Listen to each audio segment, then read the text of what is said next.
భగ్గుమన్న బంగారం ధర ఒకే రోజు 2200 పెరిగి 1,16,000కు చేరింది.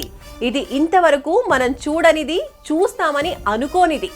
ఈ రేంజ్లో గోల్డ్ రేటు పెరగడానికి కారణం అంతర్జాతీయ అనిశ్చితి, అలాగే ఇండియన్ రూపాయి డాలర్కి 88.30కి చేరడం. ఇంటర్నేషనల్ గోల్డ్ రేట్తో పోల్చితే మన దగ్గర బంగారం రేటు ఎక్కువగా ఉంది. ఇక ఈ బంగారం ధరలు పెరిగే తీరు చూస్తే సామాన్య ప్రజలు కొనగలరా అనే డౌట్ రైజ్ అవుతోంది. పైగా పండగలు, పెళ్లిళ్ళు ముందు చాలా ఉన్నాయి. పరిస్థితి ఎలా ఉంటుంది, కొనుగోళ్లు ఎలా ఉంటాయనేది చూడాలి.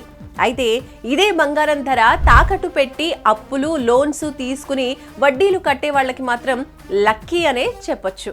ఆలస్యం చేయకుండా తాకట్టులో ఉన్న బంగారాన్ని విడిపించుకోండి. డబ్బులు లేవని చింతించే బదులు శర్మ గోల్డ్ కంపెనీ వారికి కాల్ చేయండి. ఒక్క పూటలో మీ బంగారాన్ని విడిపించి ఆ రోజు ఆన్లైన్ ధర ఎంతుంటే అంతకే కొనుగోలు చేసి మిగిలిన డబ్బుల్ని మీకు ఇచ్చేస్తారు. శర్మ గోల్డ్ కంపెనీ మీ తాకట్టు బంగారానికి నిజమైన బయ్యర్.